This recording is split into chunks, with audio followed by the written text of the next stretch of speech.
Thank you, Serena. It is a pleasure to be here tonight to introduce Anne Marie and to hear her speak. I have the pleasure of being able to work with her every single day. I will say she's also my boss, so so that makes this easier. But one of the things that we work on at CDHS is not just health and human services, but we are and have begun this journey of equity, diversity, and inclusion as well, and talking about disparities that happen to people. And one of the things that we started this year was our strategic plan.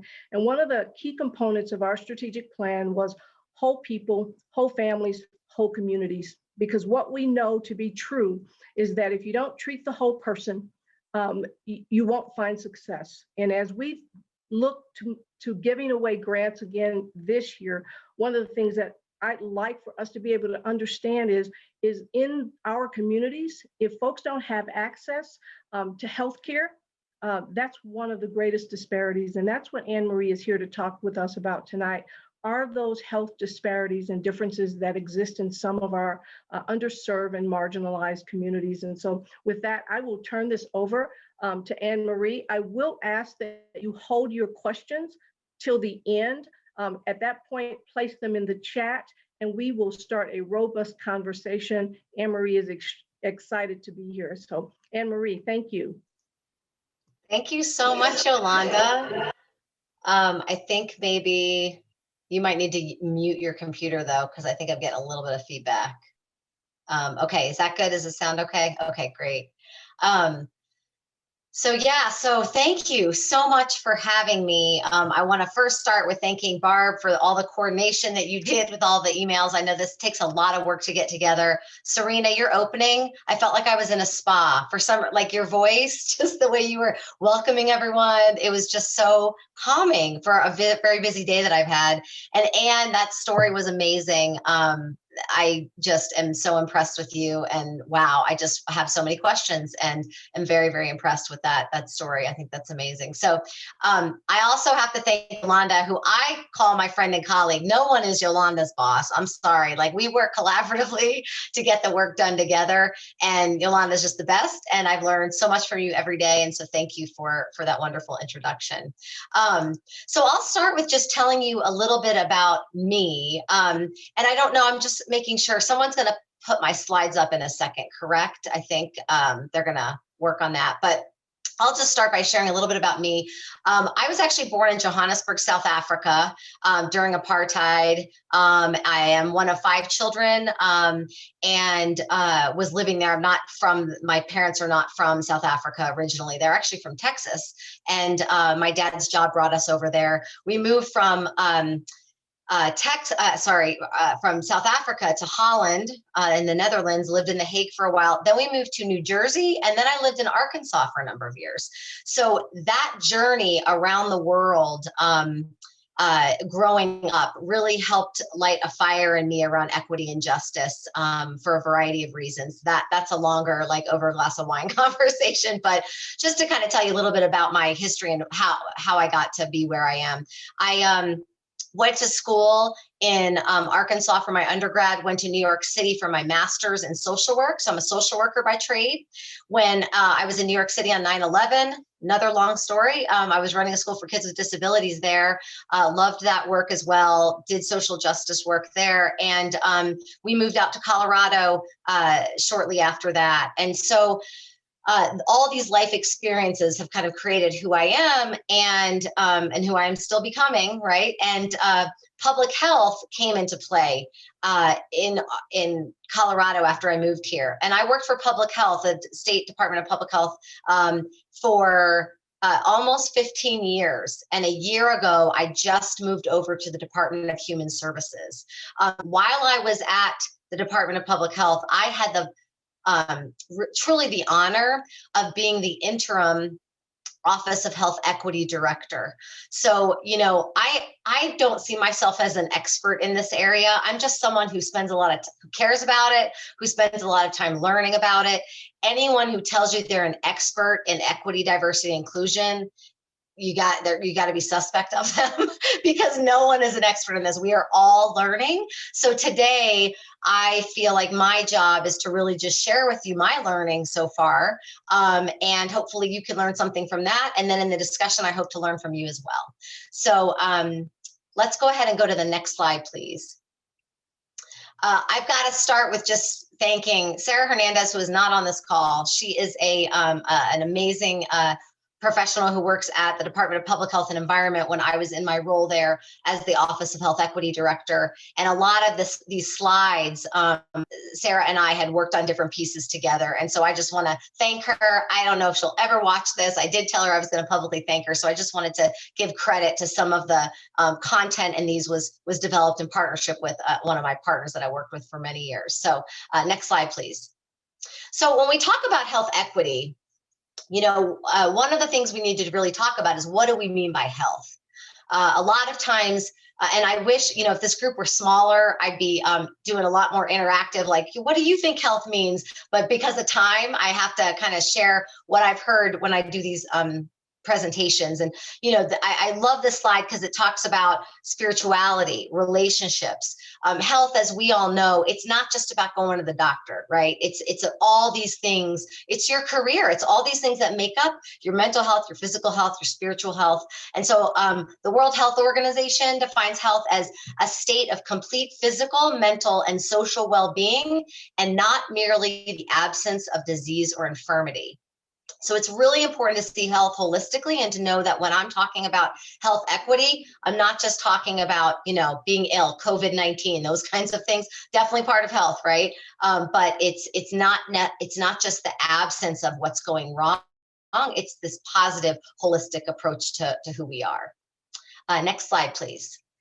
So because we're limited on time, I am going to do one interactive thing. I want to know from you in the chat, what do you think determines our health? So I'm going to wait a second and I'm going to call out the ideas that are in the chat. So just like chat in what you think creates health for us. And I'm going to call some of those out as I see them in there. Wow, Megan. Yeah, I saw Megan from Human Impact Partners. I'm very intimidated to give a presentation in front of her. That is a phenomenal group. And I'll give you guys a plug later too. Wealth, genes, collaboration, life circumstances, access to resources, environments we live in, connection. Yeah, y'all don't need me. I think I can hang up right now. This is great. This is like good food. Yeah, financial well-being, economic mobility, a recipe of genetics, luck. I love that. Attitude, support, both with and without medical license. Yep. Housing. Yes. Thank you, Megan, for that as well. Access to nutritious food, family, community diet. Okay, these are all fantastic. So this is a lot of times when we talk state of mind. Okay, I love that. Yeah. So what determines our health is a huge variety of factors, and typically I'll do a poll. It's a little complicated to do a poll in this sort of setting, and so I'm just going to share with you this next slide. Oh, sorry. Go ahead. Next slide, please. I forgot. I'm not controlling them. This is a slide that just shows from. I think this is the one from the CD. This is the county health rankings. So the source for this that shows that if you look, 40% and the 30% of our health is about social economic factors and our health behaviors. Only 10% of our health is our genetics. 10% is the physical environment, and 10% is clinical care. And really the two, the physical environment is very important. We're going to talk about that. And I think of that as being connected to the social and environmental factors. So 40, 50, so that's 80% of our health that has nothing to do with doctors and going to the doctor and our genes. And I think that that's really eye-opening for many people. Some of you may have seen this before or seen numbers close. I've seen, a couple different versions of this, but I think it's really important to remember that health is connected to all the activities of our daily life, including all of those things you mentioned. So you all get an A+. That's really fantastic. Next slide, please. So this slide is actually just depressing to me. So this is Colorado. This is Denver area, sorry. So if you look across the top, that's I-70 corridor, then there's I-25. And if you look at these numbers, these are the average years of how long people live. And you can see more south towards the Castle Rock. Well, actually, that's Colorado. So, yeah, that's right. So the Colorado Springs area, further south, Castle Rock, some of those suburbs, it's 84 years. But then when you look at some of the more industrial areas, Global Swansea area, it's 73 years. That's 11 years difference just because of where you live and how your zip code impacts your life. And so, this just shows us that neighborhoods that offer access to opportunities and have transportation, less pollution, you have better health outcomes based on your zip code. It honestly is, I say depressing, it is. And there are things we can do about it. So that's the exciting thing. And I'm going to talk about that too. But this is just the reality. And I just want to make sure that you all know that depending on where you live, your friends, you might have friends in these different areas, and based on just living in those areas, they have a chance at living different lifespans because of that. Next slide, please. So this, I just want to give you an example. So a lot of times people, and I don't think I saw transportation up here. It's one of the ones I see a little bit less often, so I'm using it as the example. But traffic congestion affects the public health in the public's health, so our health in many ways. For example, we know that traffic congestion impacts our air quality and environmental health, right? So you can say, oh yeah, if there's a lot of traffic congestion, you live near that, you breathe in the bad air. In some of the data we've actually collected directly with Coloradans, we've heard that if the air quality is bad, they won't go on a walk or take their bike outside or take their kids outside. They have a new baby, put them in the carrier. Nope, don't want to go outside today. I don't want my baby breathing that. So they're spending more time inside, which leads to less physical activity, right? Like, so all these things, it's like pulling at the string to kind of find out what are all those factors. And this has impacts on chronic disease, obesity, which shortens lifespan. Traffic safety is also important, right? So this is still just talking about transportation. If pedestrians and bicyclists don't feel safe on the roads, they're going to more likely drive, which decreases their physical activity levels and contributes to traffic congestion. So they're all like, it goes both ways. And then, of course, collisions and with traffic, of course, there's traffic crashes that can also limit health and safety and injury type of thing. So this just shows something that I think if I ask, let's say my next door neighbor, if they thought transportation affected health, that might be a big jump for them in their head because it doesn't seem to. But then when you really look at it and play it out, you see how important these things really are. Next slide, please. So why is this happening, right? Why are those numbers so different? So we have got to give historical context. I really like this cartoon.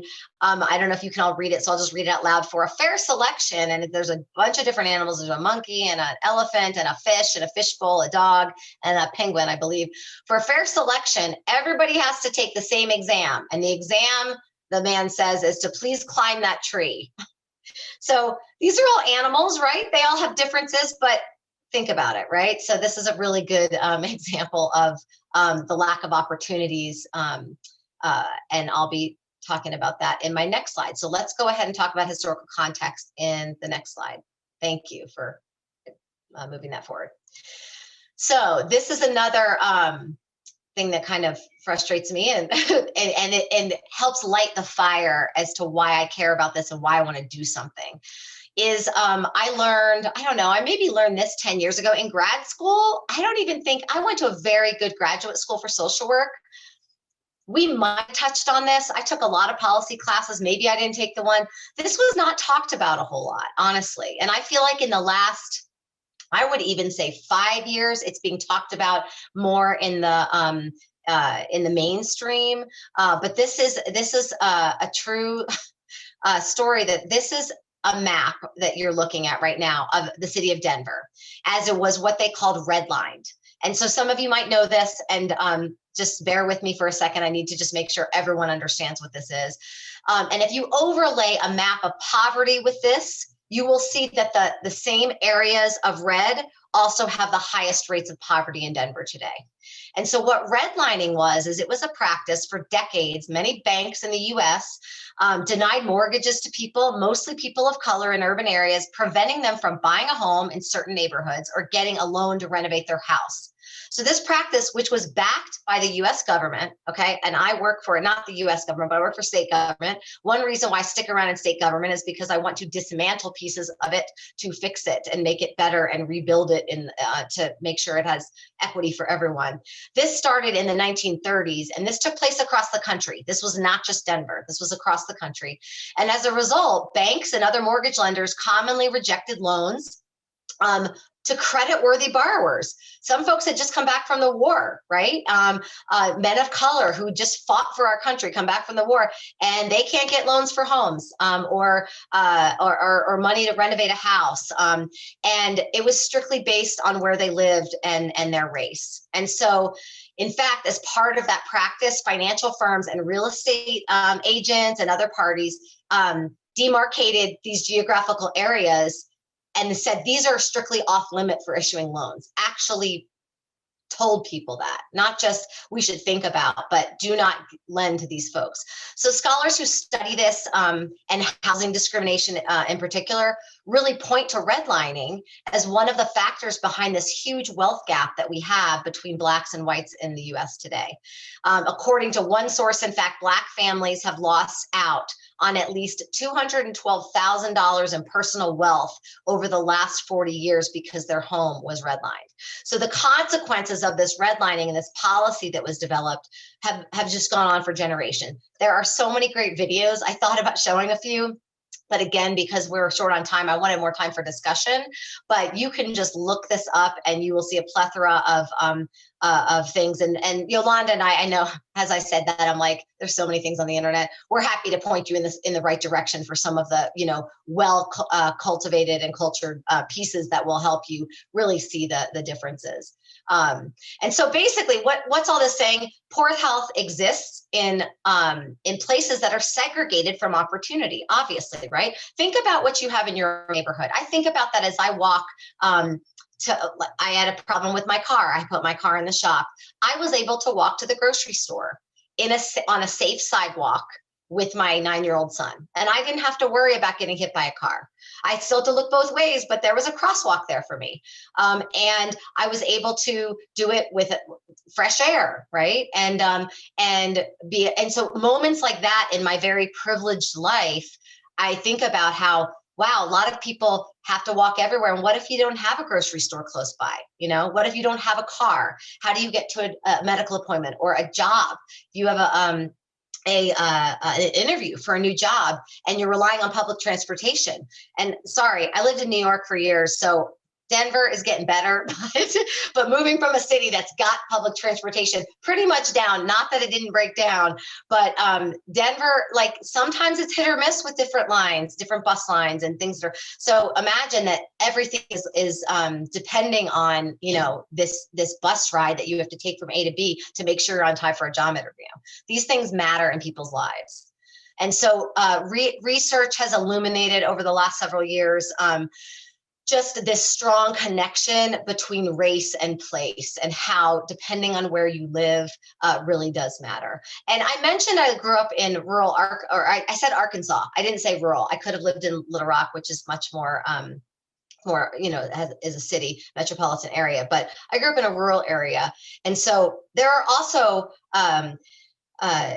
disparities there as well, right? With the rural urban divide. And I see that a lot in Colorado when I moved out here. And I've been here now for almost 20 years and worked in rural communities in Colorado through my work with the state. And you see that as well. People feeling left out, right? People feeling the resources aren't getting to us. How do we do that? Even with COVID vaccine right now, right? People like different things that are like, there's just this underlying, some people are left out and some people are not. And how do we limit that? So, as I mentioned, segregated communities of color are really more likely to be cut off from investments that promote good schools, affordable housing, and other opportunities. You all probably know how schools are funded in our state, not the private ones, but the public schools are funded based on property value. Well, if we're not investing in those properties and the values aren't high, schools are getting less money. Is that fair to a child who's born in a community and then their school is less, competitive and pays teachers less, and these teachers who work in these schools who work so hard, but it's tough. It's tough to stick it out when you could get paid maybe 3 miles over. Sometimes it is just a mile. It's a difference of a mile that creates these challenges. So decades of research have really just shown that this residential segregation that's happened over time is truly a fundamental cause of these health disparities in the United States. Next slide, please. So this is just a slide that talks about some of those things I already mentioned, that neighborhood segregation has these dramatic ripple effects that causes these inequities. And so health, school segregation, educational achievement, and you can review the rest, but that these things matter. And as a field committed to improving health and well-being, which I know Impact 100 is, right? This is what you all are about. We cannot tolerate the reality that some Coloradans don't have the same opportunity to be healthy because of where they live, or because of what color their skin is, or because of how much money they make. We've got to fight back against that. And I don't use I'm a very peaceful person. I very rarely like to use the word fight, even with my kids, but around social justice, that is the word that I choose, because we've got to fight for this and speak up and use the privilege that we each have. We each have some level of privilege, and being able to use that privilege and use our voice is why, as I mentioned to the committee earlier, my son was like, "You have a meeting from 5 to 6:30?" And I was like, "Yes, but it's on health equity. So this is important. And I know my energy level will be up again because this stuff matters, and we've got to take action." So, and I'll tell you how we can do that. So let's go to the next slide, please. So when we talk about, so I've defined health, right? We defined what health is. We talked about the historical context of why health is different in different places. Now we're going to break down that word inequity. And so inequities are really differences between more socially advantaged and less socially advantaged groups that are caused by systemic differences in the social conditions like we talked about. So the bottom line here is that inequities are avoidable. I don't think you'd be on this call if you didn't think they were unjust, right? And maybe not. Feel free to challenge me. I'm always up for that conversation. But inequities are avoidable, they're unjust, and therefore they're actionable. If we created this, if we got into this place, we can get out of it. It will take a lot of work, but we can do that. So now that I've highlighted that, let's go to the next slide, and let's talk about the difference in this word health disparity versus health inequity.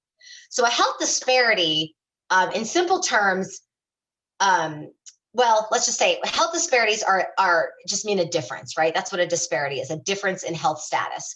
So when you look at cancer rates in the elderly versus children, this is one of the examples, or that older adults die at higher rates than children. That's a disparity, right? That is a difference in health. Is there an equity there? I mean, I guess the older we get, the more I'll say yes, but we expect older people to die sooner than children, correct? And so with health inequities, those are differences in health status and mortality rates or death rates among different groups that are systemic, avoidable, like I said, unfair and unjust. And so a good example of this, I'll never forget this, when I worked for public health, I saw this flyer about infant mortality rates, and it talked about how infant mortality, so infant death for Black women was so much higher than white women.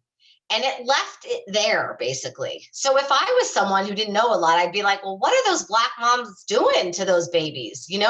There's all these judgments and all these things, and that's not what it's about. There's actually, if any of you have the chance to review to watch the Unnatural Causes, it's a PBS special. I think it was PBS.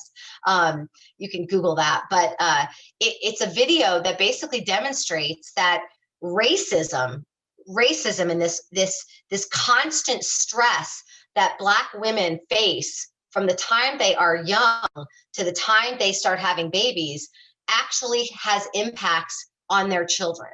It's absolutely appalling and is part of our society. And we need to make sure that we know how to talk about these health inequities, right? That's a health inequity. That should not be. No matter the color of your skin, you have a baby, you have and they'll show you in the video. It's really interesting. They talk about two moms, a white mom and a black mom, who have very similar upbringing in very similar neighborhoods. Went to very similar. Actually, I think they went to the same university, and the differences in their babies. And they did this with lots of folks, but they highlight it with two moms. And then you hear the black mother talking about her experiences going into stores when she was a teenager, going into stores and being accused, or folks looking at her like she might be stealing, as she even in her 40s, and feeling like, when does this ever stop, right? And so those what we call microaggressions over time really affect the mental health and physical health of people. And so that's an example of an inequity, and not just a disparity, a difference in health, but it's an inequity in health. All right, let's go to the next slide, please. So I just want to cover again, I mean, we've kind of insinuated this, but I just want to call this out, that the root causes of these inequities are policies that created systems of unbalanced power and privilege. They were caused by historic practice of exclusion and discrimination. And I want to pause here to share, if any of you have not heard of John A. Powell, I highly recommend you looking him up, an incredible contributor, incredible to this field. And just, he has something called the I think it's the Belongingness Project, or maybe Yolanda, that's what we're naming our thing. It's the Belonging Institute. Thank you. The Belongingness Project is something we're doing at CDHS, and I just reviewed something about that. So we're using his frame. But yes, the Belonging Institute is an absolute, it's so, to me, when I learned about it, it's just such a duh. Basically, the bottom line is, we must all feel like we belong and feel included and valued, right? That is the basis of racism. And when we other people, and not just racism, I want to call out too, I'm using racism a lot here to just describe this because that's one of the key things in our society, especially over the last year we've been discussing. But there's a lot of isms, right? There's a lot of different isms, and when we other people, when we treat people like they are not included. And it seems so simple. And I talked to my son about this, and my poor kids are kind of an experiment, because I've been talking to them their whole lives about these things. And how would you say this? And what is it like in kindergarten and throughout their whole growing up experiences?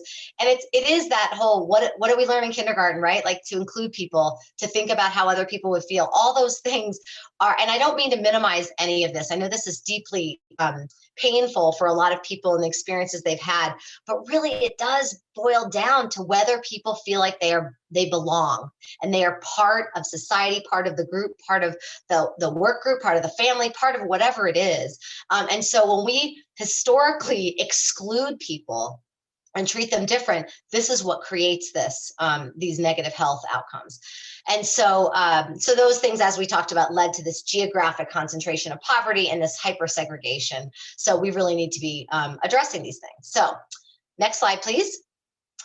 So therefore, if we're going to define equity, this is my favorite description of equity. King County in Washington is phenomenal. If you Google that, you will see so many amazing resources. I was once on a call not that long ago. I was on a panel like this talking about equity and inclusion and how we're doing it. And someone from King County was there, and I was like, oh my gosh, I should just leave now, because you all they're phenomenal. And I'm like, I steal all your stuff. I always give you credit. So I guess it's not stealing it, but I always highlight it.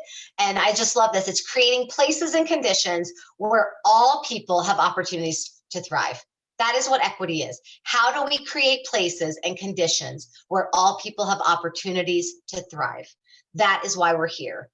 And so it's important to note, though, that good intentions do not equal positive outcomes. So you could have great intentions about this and wanting to, create, you got to do something though. And this is where in my growth in this arena of health equity and just equity, diversity, inclusion on the whole, is lots of talk, right? People after the murder of George Floyd last year, people got, yes, this is bad, which was great. People got excited to do something. Okay, what are you going to do? What is going to happen? What is going to be different tomorrow because of your passion today, right? And especially as an ally, That's important for me to lead and to speak out and to make sure that we don't lose our steam. A lot of times these terrible events will happen and then we'll lose steam. And it's like, oh yeah, I forgot what was that work group we were gonna form? Those sorts of things. We can't do that. We have to take action. And so I'm gonna share with you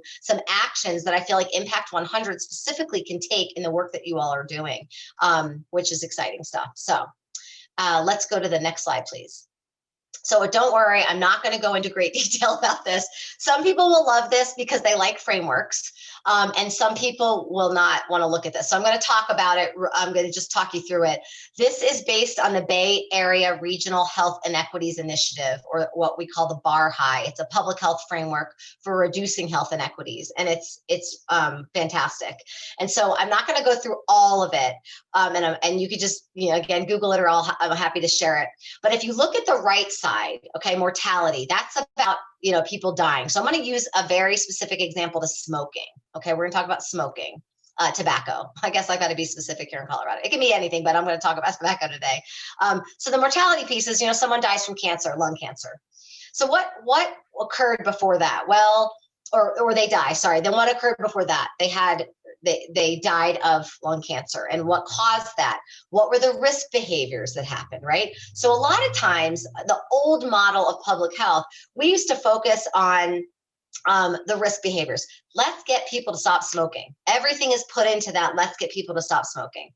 Absolutely, we should do that. Not saying that we should not be putting resources into getting people to stop smoking. But what got people to start smoking in the first place? Let's like go back one step, right? Let's look at the living conditions that they were in. Let's look at those institutional inequities. And so if you think about it, if you live in a community where you have high stress, maybe there's high crime and violence, right? You're a mom raising 2 kids, lots of crime, smoking helps relieve stress, right? We do know that there's a reason why people start smoking. But what if we could actually help prevent that from happening in the first place by making sure that people can live in safe neighborhoods, right? People have the things they need. They have access to jobs. They have access to the things that they need so that they don't even get to that place. So really, I just want to share this public health framework and approach about keep asking the why. Many of you probably heard of the 5 whys, and you keep asking why to get to the root cause. This is going all the way back. And when you get to the very, very root cause, this framework says that these social inequities are really at the root cause. What class you were in, your race, your gender, those sorts of things. Those are the things that are going to your immigration status. Yeah, I'm like kind of want to read all of their sexual orientation. There's even more than that, but those pieces, those are more upstream. But how do we actually focus? Because we know, and again, I'm not making a plea to Impact 100 on how you spend your dollars necessarily, but if you focus more upstream, it's hard. I think it's hard for funders to want to focus upstream because you don't see outcomes immediately, right? It's easier to say, let's get people to stop smoking and say, guess how many people stopped smoking? We stopped X number of people from smoking. That's really helpful. But if you kept going upstream, right, you could have greater impact by addressing some of these root causes that then help people's entire lives, right? You're not just helping their smoking. Now you've got them jobs. Now their kids have a better chance. Now, so it just like piles on. And so I know it's hard. I have lots of friends in the foundation world, and I know it's extremely difficult to think about giving money further upstream where you don't see outcomes within the year. So you can tell who's giving you the money, here's the outcomes. But with Impact 100, it's kind of interesting because it's all of you, right? You're giving the money. So if you all agree, let's fund something, and you could then follow it, see how that impact has played out. But funders are really, I think, starting to look at how we do that and how you can use process outcomes and some other outcomes to be able to feel good about that money spent, and using best practices, right? There's a lot of place-based funding that has been successful, but there's mixed reviews on some of that as well. So I would just encourage you to look into kind of how do you kind of look upstream. So next slide, please. So where do we go from here? That's actually just a transition slide. So so you can go to the next slide again. I do want to highlight this. Many of you might have seen this image. Those of you who've seen it a lot might roll your eyes and be like, there's so many images to show. And actually, it's kind of fun. This image used to just not, it didn't have the justice on it. It just had these three people trying to watch this. I think this is a soccer game. There's a fence. And if you look at the very far left, that's equality, okay? Everyone has got the same size box. So we made sure you're all gonna see the soccer game here. You all get this size box. So everyone's standing on the size box. So the tall guy, he's looking great. You know, he can see it. I think it's a guy, I can't really tell, but the middle person, this person is able to see. And then the shorter person, and I'm 5'2", you can't tell that from, I'm 5'2" on a good day. So I'm a vertically challenged adult. And so I'd probably be that person on the right, not being able to see the game, right? And yes, I'm grateful that someone gave me a box, but I still can't see the game. And the goal here is to see the game. If you look to the middle box, this is equity, right? So you give people what they need. So the tall person didn't need it. They can see, they've got it. Yeah, I don't need that box, give that to someone else. The person in the middle needed one box to really be able to see. And then the person on the end, there I am, waving over the fence, I needed two boxes to really be able to see. And so there's great conversation. We could get into like a 3-hour discussion about what are the boxes, you know, is that government handouts? Like some people ask, is that just supportive programs to make sure that people get different ways of funding things to make sure that people get what they need? So there's lots of conversations there. And it used to stop just there. But then they added this last piece. So we talked about equality, equity. Now this is justice. Why is there a fence in the first place? Why don't we just, you know, and of course, they're trying to be safe, I guess, because of the game. So they put up a chain link fence so you can at least see through it. So you don't even need those boxes, right? Everyone can just see. Everyone has what they need. The systems are set up that anyone who has the opportunity, everyone has an equal opportunity at succeeding and having good education, good health care, good, all these things, right? And then they choose to do with it what they wish. And so, you know, these historic and social forces have really shaped these conditions that really created these inequities and disparities. And this is really supposed to show that difference. And again, lots of questions and comments, I'm sure, on this. Some people look at it and say, oh, that helps me understand this. This is great. Some people are like, I don't like that. I want to see some, you know, there's so, and there's other visuals I could share with you all too, if you want a different visual, because there's so many out there, but this just helps you. And hopefully you get what I'm saying. Okay, next slide, please. So to achieve equity really requires valuing all individuals and populations equally, recognizing and rectifying these historical injustices, and really providing resources according to need.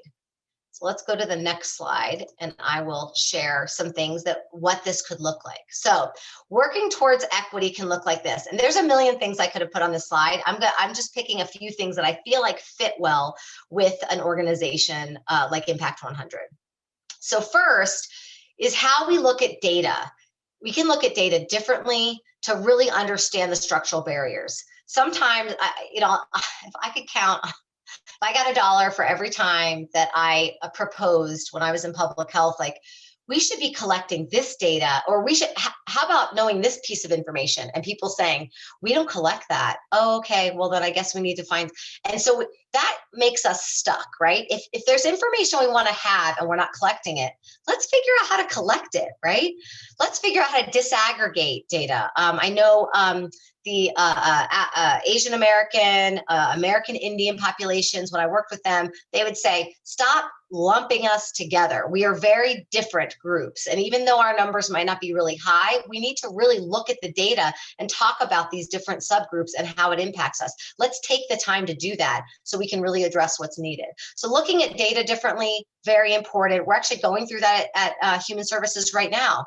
I thought coming into human services after working for public health, because a lot of folks in human services are social workers and, you know, work on human services type work, I assumed that we would have slew of data on equity and the inequities within each of our programs and what we should be doing. And the truth is that we've got a lot of work to do in that area. We've got some for sure, but we have a lot of work to slice and dice the data in ways that will really help us address the disparities that are there and the inequities that are there, so that we can really make sure that, for example, all kids in the child welfare system, no matter who they are, right, and what they look like and what their skin color is, that they receive the same level of service and shot at positive outcomes as anybody else. And so we're really looking at that. The other thing you can really do is improve your community outreach or methods or community engagement. There's lots of words for this. This is where I wanted to bring up human impact partners, Megan, because I still remember when I started doing community engagement work. This was like in 2012, probably. There's a great document that human impact partners put together talking about community engagement, stakeholder participation, what that looks like. And I'm sure there's been many versions since, but I've really used that information to really hone in our community engagement strategies. So what that looks like I would say for you all, is to really look at the communities that are most affected by what you're trying to achieve. Are they at the decision-making table? Are they scoring applications with you? And I know that, like, for instance, I worked in youth and young adult health. That's another expertise area of mine, is working in that arena. And people would say, well, let's just bring Anne Marie in because she knows young people. And I would say, yeah, I knew young people better than. I'm not a young person anymore. I'm 45 years old. I cannot vouch for, young people anymore. We need young people to vouch for young people. We need them to be sitting at the table to tell us, you got to put this on TikTok. This should not be on Facebook. We don't look at Facebook. We look at Instagram, all that sort of stuff. It's important to make sure that the community who's most affected by whoever you're trying to reach is part of the decision-making process. And I say decision-making process. I'm really pushing it. Input is good too. But we are really not going to make big change until we have people as decision makers at the table. And that doesn't mean just pulling someone off the street and not preparing them to sit at the table, nor does it mean pulling someone who is prepared to sit at the table, but we at the table aren't prepared for them. So it's really important to make sure that we're preparing both the people at the table. So if you chose to go down this path for your scoring applications, let's say, or maybe next time you do it, right? It takes time to prepare this sort of thing. But let's say there was a certain population that you wanted to weigh in, that's who you were looking to address. You want to make sure that you get training on, and let's say it's families who use human services, right? So I'm just going to use something I'm familiar with. We have what we call a family voice council. So there are family members and people who currently or recently have used our services. So it's not that we want to treat them like they're so different from us. There's a lot of commonalities we have, but there are going to be some different things. And people who are used to having power and sitting at the table who make the decisions are going to do a lot of talking, right? How do we teach them? You need to do a lot of listening. And how do we train those sitting at the table? But then also, how do we prepare those and make sure that the folks that we have sitting on the group, one is, it's not just one person, right? You can't just bring on one person. It has to be more equitable. Think about if you were asked to be part of something that you're completely unfamiliar with, right? Let's just take, I used to do martial arts. Let's take a martial arts association who was going to decide something, and they wanted to know from a Impact 100 standpoint, what we think about the way they do something. If you all of a sudden showed up at this meeting by yourself to represent an entire group of people, that's very daunting. And you might not want to speak up because you're like, I don't know how they do this. I'm not sure of their cultural norms for this meeting. What does that look like? So it's very important to be training both sides, right? The last thing I'll say is using plain language. This is going to be a talking point and a soapbox of mine. And it's funny, I work for government. I've been in government now a long time. I'm sure stuff slips out of my mouth, and I ask people, catch me, tell me what I use, tell me the acronym I said without explaining what it was. I always ask people to challenge me on that. And somehow people always say I'm sort of like unicorn in the fact that somehow I still care about plain language in government. That is the only way. The great programs we have, if we cannot explain them or explain health equity in plain language to, I always say normal people, not that state people and Yolanda, you're normal, right? We're normal people. But how do we use plain language to make sure that we get our point across so that everyone understands what we're saying? When we use plain language, it not only increases what we call health literacy, so people understanding, right, the way we're talking about health equity and those sorts of things. We also create greater understanding by a variety of other people, including legislators. I mean, I remember when I worked on youth work and someone said, yeah, we've got to put this in youth speak and make sure that it makes sense to young people. So we helped, the young people helped us write it out, write this jargon, like taking the word collaboration, for example, and saying working together, right? It's the same thing. So we started like translating all this. And the legislator who was on the group is like, this is better for us too, right? So we like to put legislators because they have power and they're elected officials. They need stuff in plain language too. We all do. So if we can start using plain language, especially in your request for proposal or contracts or your request for applications, I'm not sure how you all, the process that you do that. Make sure though that it's not jargony. Have someone read through it and say, I don't understand this word. I don't understand this. And don't just put a glossary. Like, I think what we want to do to solve that is we want to go the easy way out and we want to just put a glossary at the end. How many of you like really use the glossary a lot? Maybe a few of us, but mostly, you know, we need to be talking about it, speaking about it. And Yolanda, I see my time, so I'll go through. I can see her face. I saw her eyes. I know her. I can read her brain now. But just make sure it's in plain language and use that. As an individual, I only have 2 slides left. As an individual, I would very much encourage you to take the Harvard implicit bias test if you have not, to know what biases you have. Bias is normal. That is a human thing. We have bias. We discriminate on things because of being human. What you do with that bias is a totally different story. How you handle it, how you acknowledge it, and you know, we can't hide from our biases. We need to walk towards them. There's a great, if you I'll have to send the link, but there's a great YouTube video about this and what do you do? Now I know I have this bias. What do I do with that? There are things you can actually do. You need to challenge it. You need to find circumstances where it's not true to help train you to be like, wow, that bias isn't actually true and it helps. So we can talk more about that another time. The other thing I'd say is learn about others' experiences via books and media. And don't rely on your Black or gay friend to help you figure all this out. We cannot be putting the burden on people of color, people who have lived experience, who are honestly this past year and for years before that as well, but going through the re-traumatization, watching you know, some of these protests, and not the protests, but you know, oh, I have so much to say, but I know I don't have a lot of time. Don't rely on you need to do the work yourself is what I'm getting at. You need to dig in and try and learn and read the books and look at videos and talk to other friends and have conversations about it. I'm not saying don't converse with people, but just don't put all the burden on people of color or people you know to, hey, can you teach me about what it's like to be Black in America?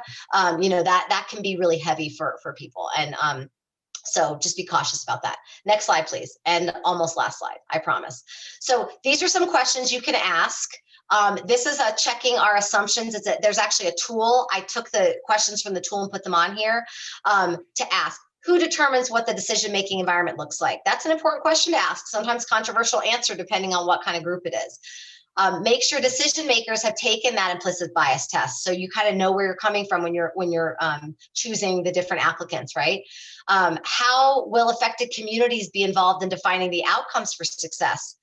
Have you used a variety of data sources to identify the most affected communities? And then also which communities should be given priority with this topic area? So these are some like hard questions that you need to answer and wrestle with to kind of get at some of those inequities. And then lastly, you can go ahead and go to the next slide, please. These are resources. These are just a few of resources on there. Look at that. Human Impact Partners, 14 Inside Out Strategies. Can I just tell you that was not, I didn't just go throw that on there, Maria, or Megan, right? Megan, sorry. I did not just go throw that on there because you were on the call, but they really do great work. So that one's on there as well. So I'm happy to answer any questions. I know that was a whole lot of information. There's so much more to talk about around this topic, but I think that gives you a little bit of touch throughout the whole you know, what you can do, what the problem is, and those sorts of things. So thank you for listening. And it's so different talking to a camera versus like a bunch of faces with reactions. So hopefully you all got something out of that. And I'll pass it back to Yolanda. Thank you, Anne Marie. I get the pleasure of working with her every single day, and her passion never wavers in this area. And so we are grateful for that, because she stepped in, saw a vacuum that existed at CDHS. what I'm going to do is have you put either questions in the chat if you'd like, or you can take yourself off of mute and you can ask your questions. But Anne Marie, I have a couple of questions to kind of get us jump started.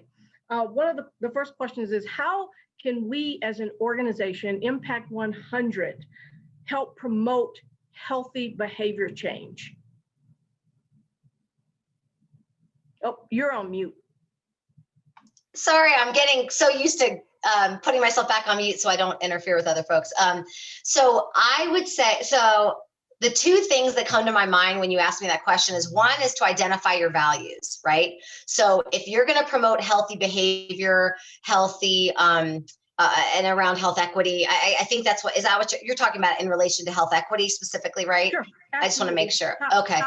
How as an organization do we help the grantees, the folks that are coming to us, promote healthy behaviors, whole person healthy behaviors in communities? Yeah, so you all have lots of power because you're giving out money. So a lot of groups don't give out money, right? You get to give out money. So I would say the organizations that you're working with, make that part of the application process. Ask them to identify how they currently do it. You can have part of the criteria. You could create criteria, right, around this in the application. You can create a rubric. If you create criteria, then you have to create a rubric for scoring, and you make sure you're giving funding out to folks who are thinking about these type of values, living out the values, giving experience, giving examples of those experiences. The other thing I would say is walking the talk. This is I know that's sort of a cliche thing, but I've said this for, a couple of decades now, in talks I do. I just feel like, and what I mean when I say walking the talk is integrity, right? If you identify these values as an organization, how do you make sure you're walking the talk around that? So if you want to be a more, let's just say, diverse organization, how do you walk the talk around that? What does that look like? What do you do to commit to do that? And then make sure we're doing those things. Thank you. Now, are there other questions? I have a couple here, but if there's somebody else that might have another question that they'd like to ask, please just bring yourself off of mute and you can ask your question. I'm going to ask you this question because you touched on this. Talk a little bit more, especially with this group here. In the philanthropy world, it's not really known that you bring those folks to have a seat at the table, but you talked about that. Having people at the table during the decision making, what could that potentially look like for an organization like Impact or any other nonprofit organization? Yeah, so I'll be honest, it can look a variety of ways. So I've worked for organizations where their readiness was not there to have a young I'm going to use young people. Hopefully that's okay with you guys because I worked in that field. So I'm thinking about if you want to address let's say young women, okay? You want to have young women and you want to improve their life in some way as Impact 100, which seems like a great thing for us to do, right? As a group. But some people, organizations are not ready to give up full power. So really, this is all about power, right? All equity, and I can't believe there's not a slide on that, but the basis of it is all power. And so if you're willing to give up the power to say no, based on their input, and they have an equal vote, let's say, right? So it's full power. They actually have a vote at the table. That's going there. You're partnering with them. Maybe it's even, and we did this in one organization where it was half and half, right? We had half the constituents or the folks we were trying to impact and half of us in the program. And so it was very equitable, right? And so everyone had a vote and we got to know each other and it worked really well. But there are some organizations who are just like, I can't go there yet. I don't know how to do that. I don't, especially depending on the populations you want to serve. If you're working with homeless population, it might look a little different, right? Like, how do you identify folks who are homeless who could come in and the unhoused who can help? And it's the same thing. They're humans, right? Who can come in, but identifying the folks might be a little bit different in the way you go about that. And so I think you need to consider there's a ladder participation, and I think this actually is in the Human Impact Partners. I'm just like an ad for them today, but there's a ladder participation, and it goes from manipulation and tokenism, right? The kind of the bad things, like having someone on just to say you did and you can check the box, all the way to like input, right? You want to just get input from them. So they're not decision makers yet. They're just providing input, all the way up to this decision maker. And there's different strategies along that continuum. So there's tools to identify what are we ready for. There's also readiness assessments that you all could actually take to say, what level of community engagement are we ready for? And I think what's really important is just to be honest about that, right? And maybe it's the leadership team, maybe it's the whole group. I don't know, whatever the culture of this team is, but to say, are we ready for that? Are we like, and maybe you're ready for partnership and you're ready to get there in decision-making authority. But I think that assessing your readiness first before you jump in is really important, and just own where you are and just try to take that next step on the ladder. That's why it's a ladder, right? Is to just move to that next step. So that's the way I think about it when I'm working with organizations and where I've seen it be successful. Thank you for that, Anne-Marie. That's really important. And if you're following the chat, for all of those that are on, Megan is really, really helpful, and she's a wealth of information, and she's putting different links into the chat. So please make sure you check those resources out as well. Touch on, Anne-Marie, a little bit, because we're hearing this across the country. This whole issue of vaccines and communities of color who are refusing the vaccine, and what does health equity have to do with that, or health disparity have to do with that, because it plays a big role in that. Oh gosh, you're giving me all the easy questions, Yolanda. This is a hard one.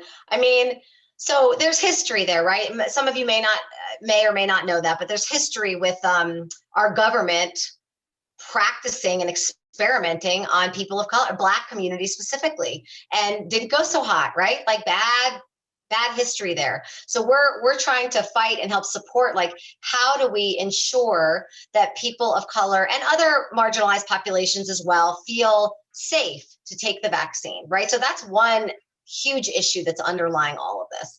In addition, it's how do we make sure that we are being equitable with how we get the vaccine out. So I remember, I'm going to use the testing centers. I remember with the testing centers, and again, I no longer work at the Department of Public Health and Environment, but as a partner at the Department of Human Services, you know, we've been working on this and seeing kind of unfold. And so initially, you know, the testing centers where we had to think really carefully about where are we putting them? Are we putting them in places where people can access them without a car, right? Near RTD stations. And so I think public health did a great job at looking at that and trying to figure out, where do we put these? How do we make sure people can access them? So access is one thing, right? Making sure that they're available and they are provided or offered.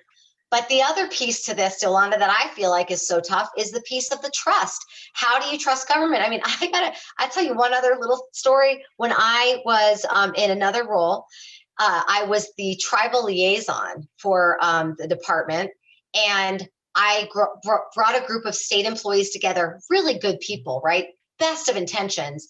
And they were frustrated with the tribes around a contracting issue because we couldn't agree on contracting language. And they said something like, I just don't know why they don't trust us.